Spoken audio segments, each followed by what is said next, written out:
Good morning and welcome. My name is Amy Collins. I'm the worship associate and one of the commissioned lay ministers of this congregation, the Unitarian Universalist Congregation of Cleveland. On behalf of our worship team this morning, I bid you welcome, whether you're here in person or watching on one of our virtual platforms. And in case you're new either to the community or to Unitarian Universalism, let me tell you a little bit about us. As Unitarian Universalists, one of our core principles is recognizing the inherent worth and dignity of every person. As a community, we recognize the interconnected web of all existence, and as a pluralist faith, we're happy to have you join us, whether you celebrate the earth, the goddess, love Jesus, or find your inspiration and comfort from the reliability of science or humanist teachings. Our covenant with one another transcends race, gender identity, sexual identity, financial means, age, and all of the other elements of who we are that some might use to divide us. We especially welcome any guests who are worshiping with us for the first time today, either here with us physically or joining us in the cyber world. If you're interested in learning more about who we are, we invite you to fill out one of the guest cards. Click this in the pew racks, and if you need one and don't see one, you can raise your hand before the chalice lighting, and one of the ushers can bring one to you. And you can place this card in the offering plate when it comes around later in the service, and we'll be sure to reach out to you to answer any questions that you might have about our congregation. If you like to be a little more under the radar, you can, or if you're watching from an internet platform, you can go to our website, uucleveland.org. For a little bit of housekeeping, on the back of your order of service is a QR code. It'll take you to our contact tracing form. Please take a moment before you leave today to fill out the form. It's very simple. It takes only a few minutes, and you can also access it via the bit.ly link on your computer when you get home. We're about to enter into sacred space, so please take a moment to silence any of your audible electronics, phones, cell phones, etc. One exciting announcement: save the date for the annual spring auction, which will be held on May 21st in person, yay, from 3 to 7. If you would like to make a donation or if you would like to volunteer, please see or email Sharon Edmond. That's sharon.edmond@uucleveland.org. Or you can check, I'm sure there's that email is in probably lots of the email blasts that have been going out. And be on the lookout for any additional information in our newsletter. And now, if you would join me in reading our chalice lighting, the words of which are on the yellow card in the pew in front of you. Love is the spirit of this congregation, and service is its law. This is our great covenant, to dwell together in peace, to seek the truth in love, and to help one another.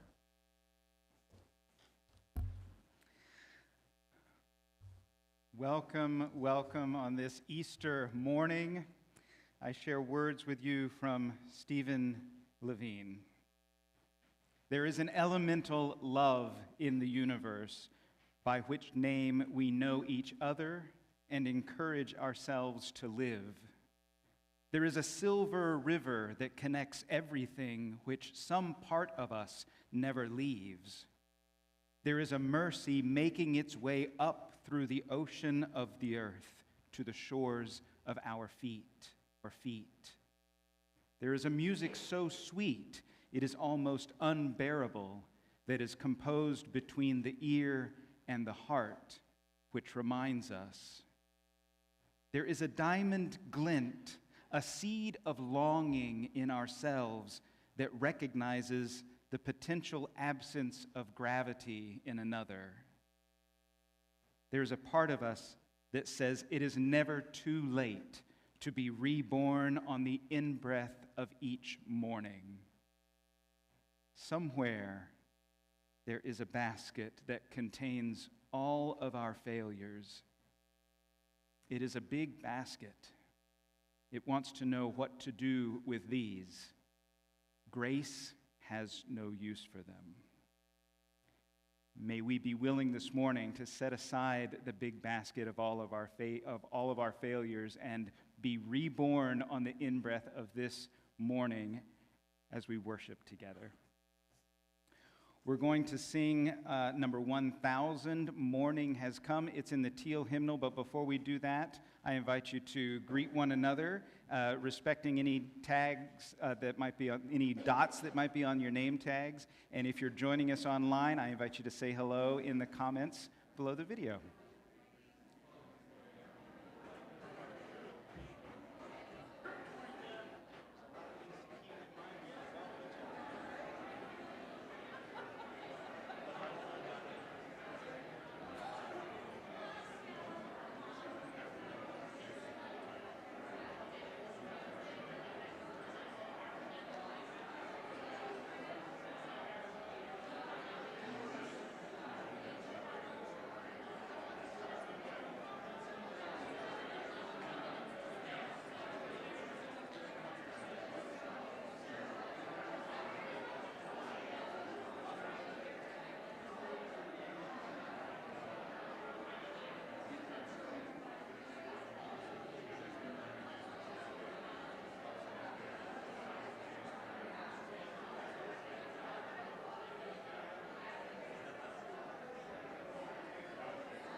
Lovely. You all sound amazing this morning.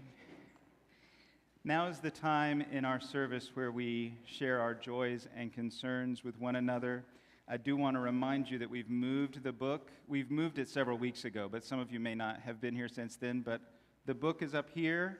if you want to write a joy or concern before the service that can be shared with the congregation. And of course, afterwards, we now have coffee at coffee hour downstairs in the fellowship hall, and I invite you to, there's clapping for that, and I invite you to share your joys and concerns with one another after the service as well. If you're tuning in online, of course, you're welcome to put any joys or concerns you want to share with the congregation in the comments. There's nothing in the book today. I do want to share our continued concern for violence across the globe. In various places, we continue to hear of harm being done in the name of something that we just do not stand for as Unitarian Universalist, and that grieves us continually. So one stone is not enough, but a stone for the grief of the violence we see in the world around us. And I invite you to come forward to place your own stones for something that you're grateful for today, something you're carrying with you, or maybe something that you're ready to let go of.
those joys and concerns shared with us online today as well.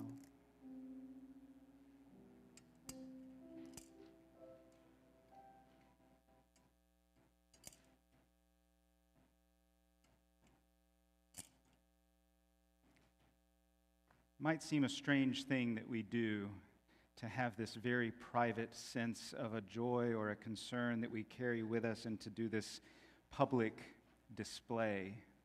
And yet to me it is a symbol that we carry all of who we are into community with one another, and that the people who we care for that are not here physically are with us as we worship today. The concerns that we carry on our hearts, the things that we are celebrating, all of that is part of our community.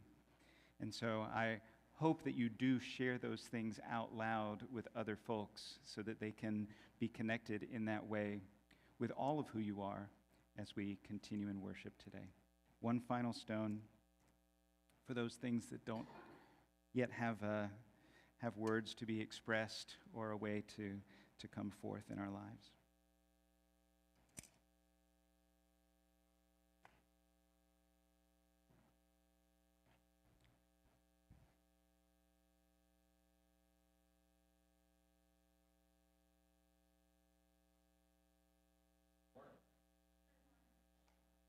Hold on a moment. Good morning. Hello. Hello. Is that coming up? No. No, it's there. All right, wonderful. Good morning. Hello. I'm weirdly going to talk a little bit more about laundry than is normal for an Easter service. I'm just going to jump right into it. And you'll have to let me mime this out for you. I'm just curious.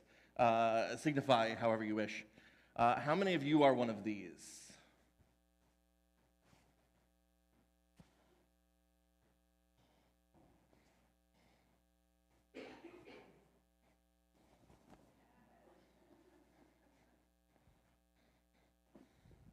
How many? How many of us? How many of us is that you? Well, smaller than I thought. Ooh, I'm so glad I'm not going to be called out too much. Versus, okay, other option. How many of you are one of these?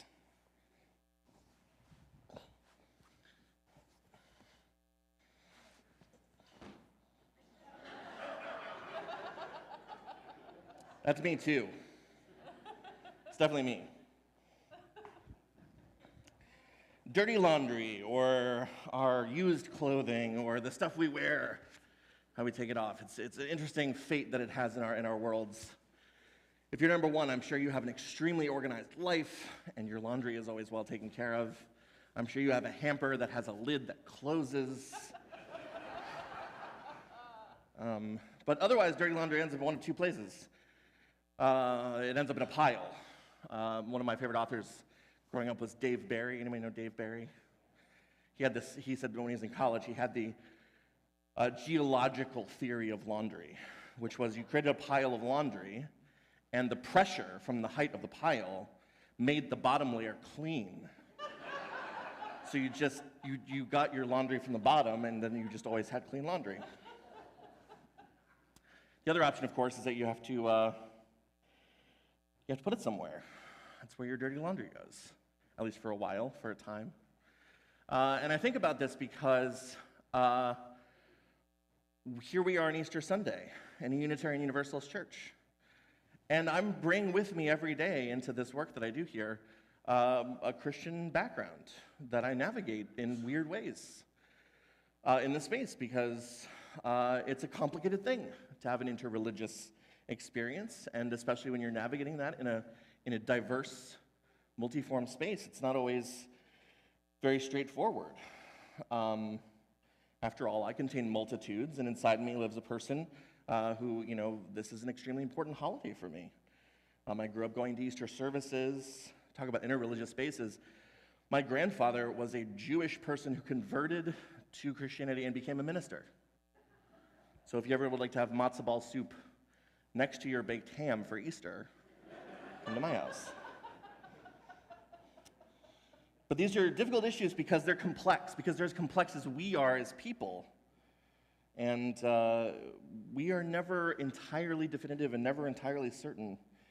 And there are some days that that Christianness of me factors more importantly, and some days it doesn't, and I'm always careful about it in mixed spaces because I want to be aware and generous and not imposing, and I want to navigate that in the right way. I want to be a good neighbor. But here we are in Easter, and it becomes complicated to navigate that particular space because it's like my dirt, it's my laundry. This is my, this is what I keep in my closet, and here it is, now in front of everybody. I'm thinking about this specifically because of our reading for this week, which, Randy, I apologize. I'm going to talk about the reading before we get to it, but I won't talk about it too much, so don't worry about that. But so much about Easter is this idea of the tomb, the empty tomb, this symbol, this significant thing that's supposed to have happened. And again, this is where my Christianness and my UU-ness come into conversation with each other, and I have to figure that out and figure out what those things mean with each other. What do I think about this person who has left this tomb empty? What do I think about the people who have come to it? All those different questions come up to me. But there's a detail in the story that I just always found very fascinating. And we'll notice it when we get to it just in a moment. When they arrive, the disciples and Mary, they see linen on the ground. But the shroud, the thing that was covering the body of Jesus, has been carefully folded and placed down where the body had been.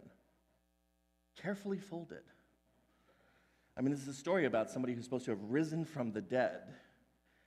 And I just can't get out of my head the idea that this first thing this person did was fold laundry. That was the first instinct. It's such a human thing. It's such a real thing. And it's at this place when I actually realize this is where I can kind of deal with my baggage and make it make sense in a real way. And by being Christian and UU at the same time, I actually get to embrace the complexity of the thing. There's not conflict here. There's growth and benefit. And I get to embrace the complexity, even though I'm anxious about it, and even though those things are still there. What makes Unitarian Universalism so special and so unique? It's actually something that lives in the UU principles, but it's not ever quite listed as a principle. It's more like a foundational premise or an idea. And that is actually something Randy just said before. That whoever you are and whatever you bring with you in this place, in this community, you are entirely enough. And all of you is entirely enough. And that means that you and I can bring all of ourselves with it without worry about who sees what and about what baggage you're carrying. It means if you come from a religious background that you love and you are here, that is everything you need to be. And if you come from no religious background whatsoever and you are here, that is everything you need to be. And if you have complicated mixed emotions, uncertainty, and unanswerable questions, and you are here, that is everything you need to be. In the Easter story, there is this Jesus who rises again, and that story speaks to my Christian self in ways that are still meaningful to me. But being UU in this place with this people, I'm also aware that that folded sheet and the emptiness of that tomb tell me that I have to also worry about the world and everything that's outside. Today is a lesson from Jesus. Next week is a lesson from our 8th graders. Last week it was a lesson from Shirley Nelson. The lessons here are as diverse as the congregation is. And that, all of that, is all that we need to be. Because everything we are is exactly what we have to offer to the world around us. And that is much more than enough.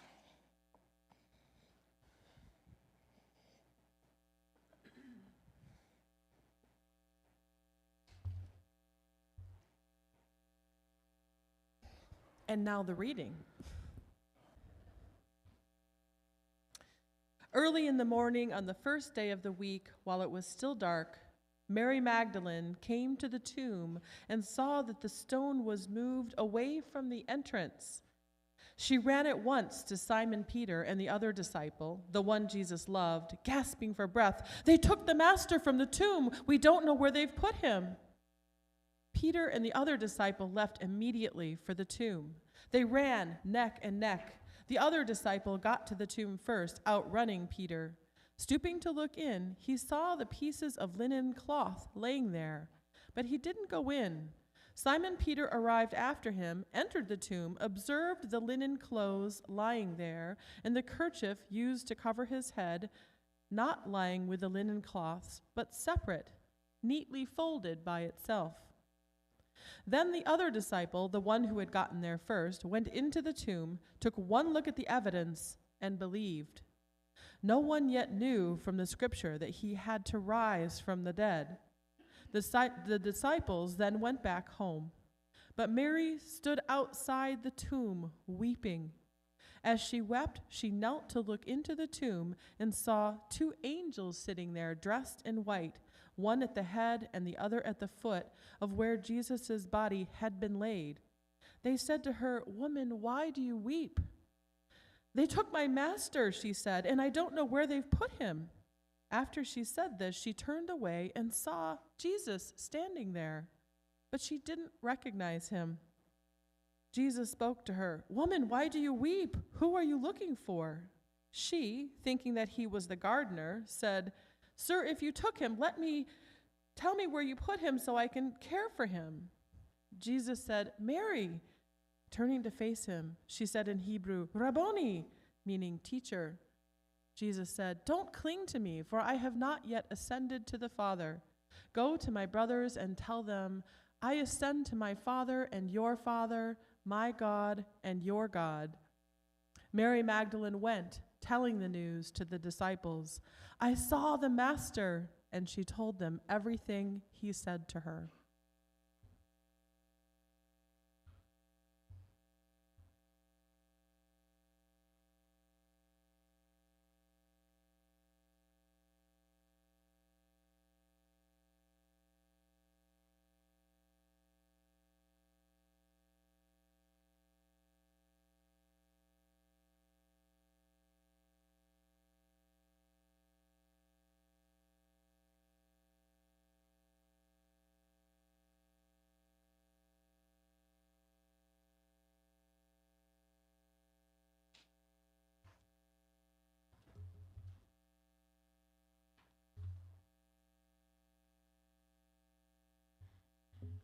Please join us in singing hymn number 298 in your gray hymnal, verses 1 and 5, "Wake Now My Senses."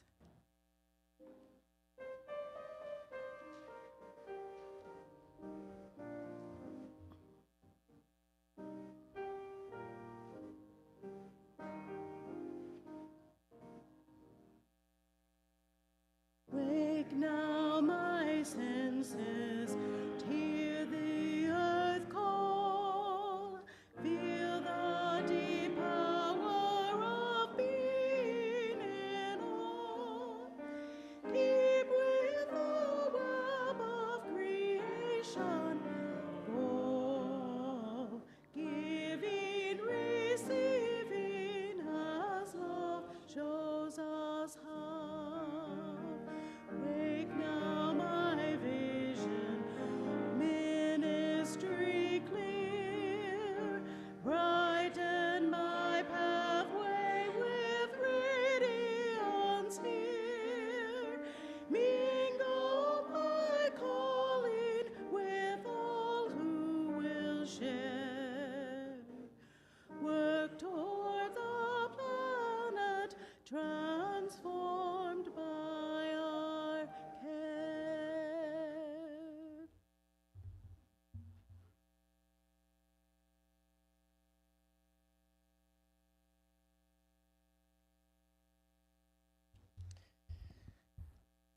This morning's offering goes to a special project to support the Impact Program's nature education in our new community apple orchard.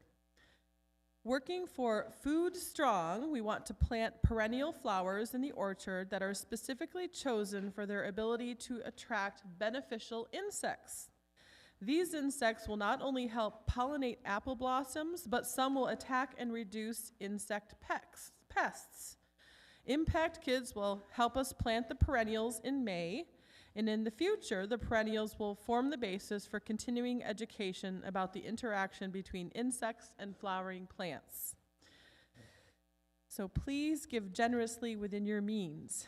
You can either drop your donation in the plate that comes around, or you can donate via our Cash App. Our handle, which is also printed in your order of service, is $UUCC, and then our zip code 44122. Thank you for your generosity.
We can show appreciation around here. That's right.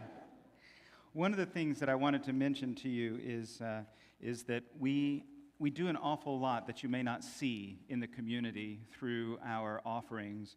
And we received a thank you note from NEOC, the Northeast Ohio Coalition for the Homeless, this week, thanking us for the $567 contribution we made on a recent Sunday morning. This is a coalition that is a full service opportunity for people to be in community with one another while working to resolve the issues of homelessness in our area, and you are a part of that, just as you are a part of the garden and the orchard and all the things that are here on our property. So I invite you to read with me the acceptance of gifts, which is on the yellow pew card that you have. We offer these gifts with gratitude, and we acknowledge the constant gifts of time, talent, and treasure that strengthen and nourish this congregation as a reflection of our commitment to community within and without, our purposeful spirituality that is ever searching and growing, and our intentional actions that lead to greater justice in our congregation, our city, our nation, and our world.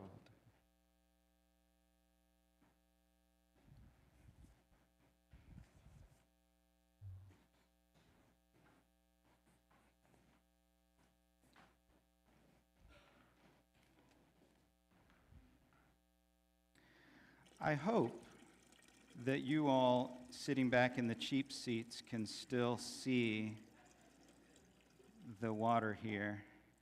I'm hopeful, because I didn't want to put it down here, because then the choir would have to maneuver around it.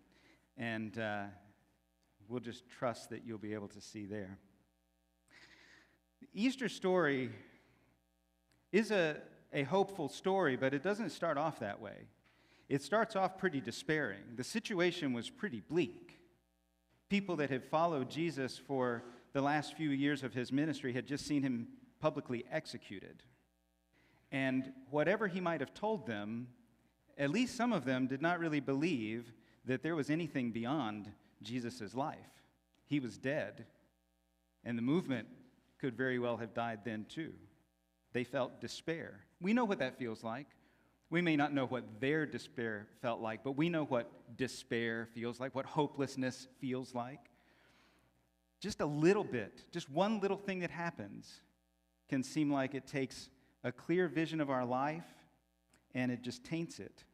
Little things like you failed a test and suddenly it starts working its way through our sense of who we are.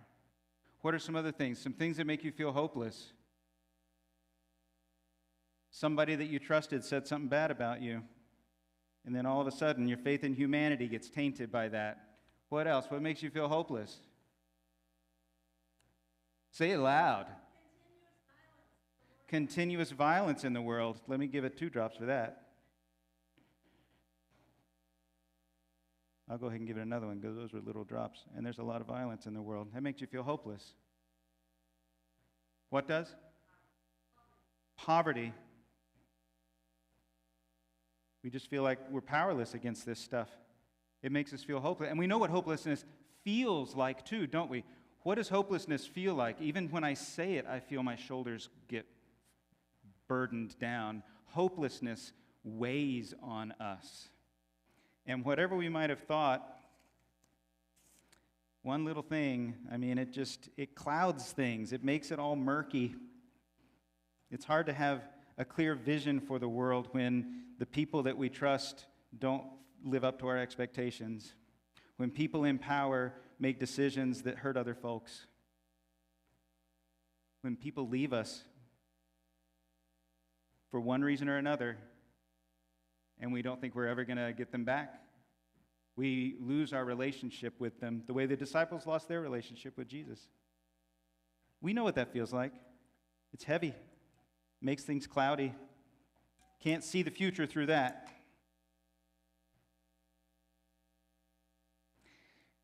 The disciples ran away when they thought Jesus was dead. Mary stayed there and was weeping. She was trying to figure out what they had done with the body because she knew that the body had to be somewhere, right? Somebody had to have taken it. Christianity could have ended right then, before it even gotten started, because they just left. Unitarian Universalism can end if we're hopeless too. All of the things that we stuck our faith on, it requires hope. We say that we value the democratic process. That takes some hope. Hopelessness ruins that principle. We say that we welcome one another and encourage one another to spiritual growth in our congregations. How are you going to encourage somebody to growth if you're hopeless? You have to have hope for people in order to encourage them to grow. We say we've given a promise to live into justice and equity and compassion in our relationships. You cannot do that from a position of hopelessness. If we want to live up to the promises that we have made as Unitarian Universalists, that's what our principles are. They're promises to actions, commitments to do things in the world. And we can't do those things without hope. They just become pretty ideas. But in the gospel story, something happens. Something we might say is extraordinary, something that we might say is completely out of our experience. But Mary is reminded that there is a reason to hope. She's so hopeless, she doesn't even recognize Jesus. Jesus has been reborn, so he's changed maybe. Maybe he's not exactly the same as he used to be. But as soon as he speaks her name, she recognizes him. He hasn't completely changed. Even if he's a little bit renewed, he's still the same person that she knew. So one little thing can remind us that we can be renewed, that life does not have to be the same tomorrow as it is today,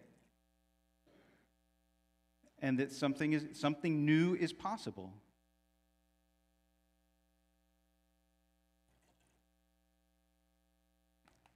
Something new can happen. The fog can lift. What was blurry before, what was overshadowed before, can become clear. Today does not have to be the same as yesterday.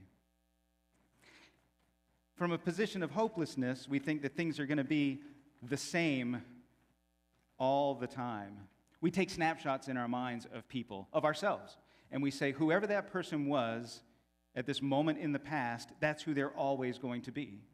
Or whoever I was at this moment in the past, that's who I'm always going to be. Now, we usually take snapshots of other people's worst moments and of our best moments, but that's beside the point. We can change. We can still be the same person, but we can be transformed in our lives. Who we are tomorrow does not have to be who we are today. That's scary. That's frightening. We know what we were yesterday. And it's about little things. You know, I have told this before, but when I first shaved my facial hair, I used to have more characteristic facial hair, and people who knew me with facial hair, when I first shaved it, I learned how many people were invested in my face. All of these people were saying, you don't look like the same person. But you know, over time, they figured out that I was the same person. I had just shaved some hair. A little more serious, when I first came out as gender fluid and pansexual to my wife, who had been married to me for several years before I was really honest about my identity, that was scary. And she has said, I was afraid that you weren't going to be the same person, that I was going to have to get to know you all over again. That's frightening when somebody changes. We want them to stay the same because we know who they are. But you know what my wife has said over time is, you're the same person you've always been. I know you. You're the person that I fell in love with, and you still love me, and this is something new. It's not a change away from who you were before. It's just adding on to what I already knew about you.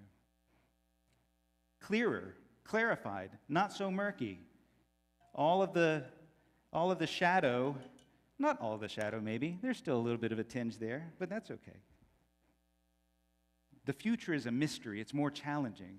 The past is certain, but we can't live in the past and live into our Unitarian Universalist principles. That posture that we adopt when we feel hopeless, I call a posture of resignation. We are resigned to things being the way that they have always been. But what our principles require of us is a posture of renewal, that things can be different. We have to have a little bit of spiritual chiropractic and adjust our posture a bit. And we can do that. But more often we adopt this posture of resignation that says, you know what, you just have to accept me as I am. This is the way I've always been, and I'm not going to change now. But people do change. It's hard to experience spiritual growth if we decide that we're going to be just who we are and nothing can change us. But people change. It might be true about some things. There might be some things that are the core of your being, and those things won't change about you. But people change their behavior and their habits all the time. Here's another lie some people tell. I'm too old to change. How many? Don't raise your hands. A posture of resignation makes us feel trapped. It says, I'm powerless to do anything about this situation. Things are just going to be the way they have always been. Suffering just is. I can't do anything about it. It's just a part of life. I have to accept it and just bear it. Carry that burden around. A posture of resignation says that some people suffer for a reason, and I can't learn their lessons for them. That's just how it is. And listen, not my problem is fine when you're setting healthy boundaries in relationships. It's good to know what's your responsibility and what's not your responsibility. But everything that we do, all of the things that we commit to when we raise money for organizations on Sunday morning means nothing if we don't think that people can change and that situations can change. That's a demonstration of hope. The fact that we are willing to say we can provide resources to do something different in the world, if that's coming from a place that says that people can't change, I don't know what we're doing. I don't know what we expect to change in the world. A posture of renewal recognizes that things can be different. Yes, maybe I have always done it this way in the past, but I can do it differently today. Yes, this person has always behaved in a certain way, but things, people, situations change. People do get stuck in patterns. But you know, it doesn't take more than just a little change to move people in a new direction. I was reading something the other day that said that if a ship changes course by 1 degree leaving somewhere in Europe, I don't remember where it was, London maybe, but if a ship changes course by 1 degree, instead of winding up in Boston, they'll wind up in South America. 1 degree difference. That's all it takes. And you can wind up in a completely different place. That's hopeful. Now, that doesn't mean that we deny reality. That doesn't mean that the past never happened. That doesn't mean that whatever's happening today, we just ignore it and pretend it isn't going on. We can be in alignment with that and still have hope that things can change and be different tomorrow. And I think maybe that's what the Easter story can be about for us, this sense of hopefulness. I mean, it happened in just a moment. Mary realized that she had a reason to hope, and she ran off and told the rest of the disciples. According to the Gospel of John, Mary is the reason Christianity exists. If she had just kept that to herself, the rest of the disciples would have just thought that the body got stolen and it was all done and they had to just go into hiding. They were all criminals, right? But Mary was excited. She had hope. It changed things. And it had a legacy. It mattered in other people's lives. And we know that change is inevitable. Yeah, it's safer to think that people are going to be the way that they've always been. If we hold on to that snapshot, we can be absolutely certain of who a person was at an earlier point in time. And we have these phrases like, you know, a leopard can't change its spots, but we know that people change. You've changed.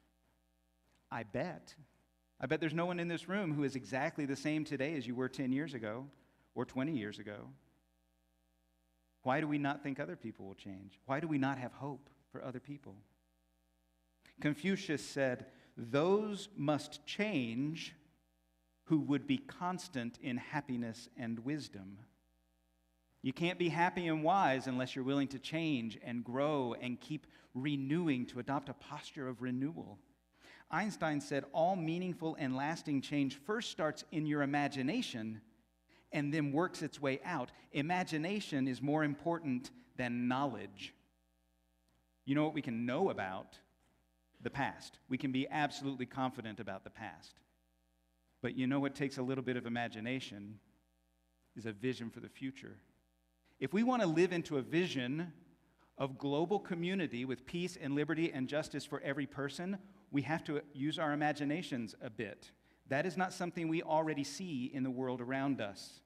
We cannot do that with a posture of resignation and say that things just have to be the way that they are. We cannot live into that promise that we make without a position of hope, without a posture of renewal that says things can be different. That's why we're going to the Poor People's March in Washington. There are a lot of people here already signed up for it. We wouldn't be doing that if things had to be the same. Maybe that's part of what it means to have inherent worth and dignity.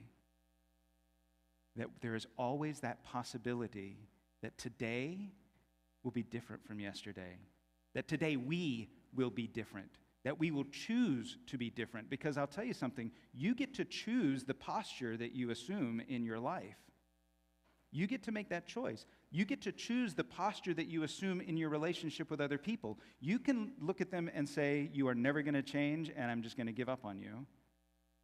Or you can say, you know what? I've seen you do this 1,000,000 times, and yet, you could be reborn. You could be renewed on the breath of any morning that you want to be. It's hard because we love to hate some people, especially people we don't know very well. Public people, public figures. We love to say they are evil people. And they can only be evil people if we deny their inherent worth and dignity and assume that they must always be who they are right now. But we get to choose. And if we believe in our responsibility to the principles that we have promised to our promise to honor the inherent worth and dignity of every person, then we have to be hopeful. We can't do that from a posture of resignation. So I invite you to consider today what your typical posture is. Do you have a hopeful posture? Are you renewed on the breath of each morning? Or do you adopt a posture of resignation that says, you know, things just are the way that they are and there's nothing I can do about it. I am who I am. I'm too old to change. Jesus is dead and in the tomb and we're just done. You have a choice. And so my challenge to you this week to take from this Easter morning is to examine your posture and try on a posture of renewal. If there's something you want to be different in your life, what will it take for you to adjust your posture and say, today could be different? It just takes a little change, and the entire course can be different. What would it look like in your relationships for you to adopt a posture of renewal and say, you know what? I can give this person another chance. I have the power to see this person as more than the snapshot that I have of them that I've kept tucked away. What would that be like? My suspicion is that if you adopt a posture of renewal, then you will experience greater hopefulness and joy and delight in your life. That joy and delight and hope comes from the posture that you choose, rather than you have a posture because you experience joy and delight and hope. So may our vision be clear, and may we be mindful of the posture that we adopt in our lives. We're going to sing together. I don't know the number. I know the tune is My Life Flows On in Endless Song. It is number 108 in the gray hymnal, and the words are also in your order of service if you prefer to read from there. Let's sing together.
we continue to navigate the pandemic with some more, I'll say some less restrictive practices now.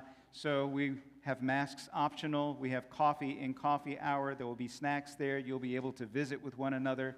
Please still be respectful. If people ask to have a mask on while you're having whatever conversation you're having or whatever group you're in, please honor that request and put a mask on. And if somebody doesn't want a hug, then it's okay. It's not about you. Don't take it personally. Just let it be.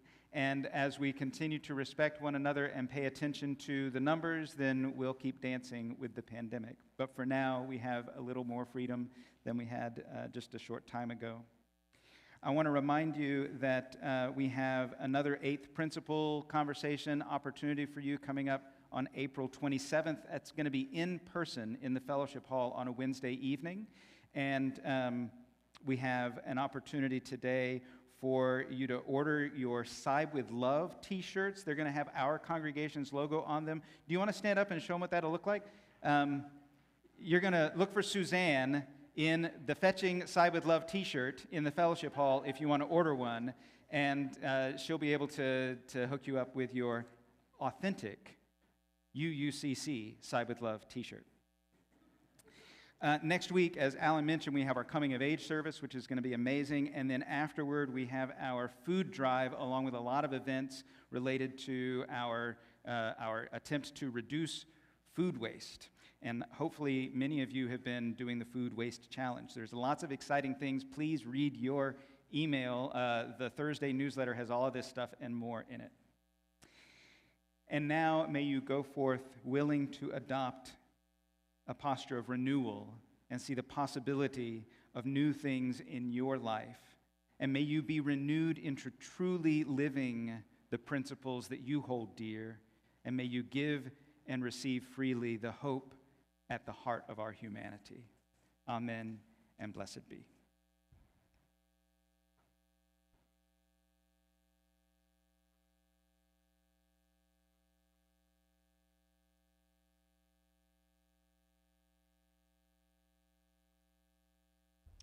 All right, if you would join me in the Extinguishing the Chalice words on your yellow sheet.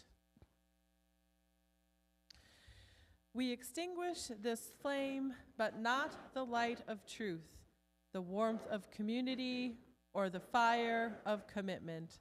These we carry in our hearts until we are together again.